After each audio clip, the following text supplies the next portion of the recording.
Welcome to the Slop Farm. Enjoy the video. You start by getting the basics ready.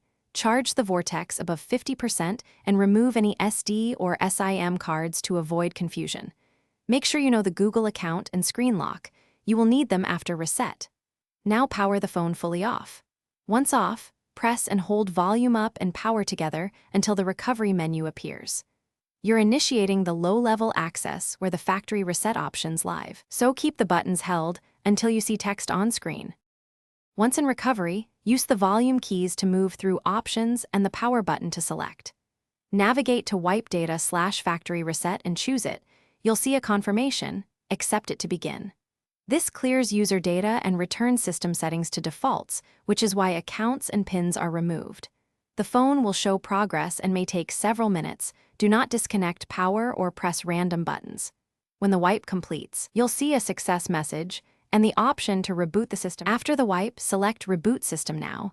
The first boot can be longer than usual, so be patient.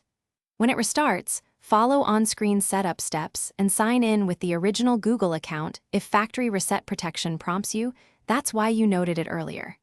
If the phone loops or won't boot, boot back to recovery and repeat the wipe, or try clearing cache partition. If problems persist, connect to a PC and use the manufacturer update tool or contact support for a firmware reflash.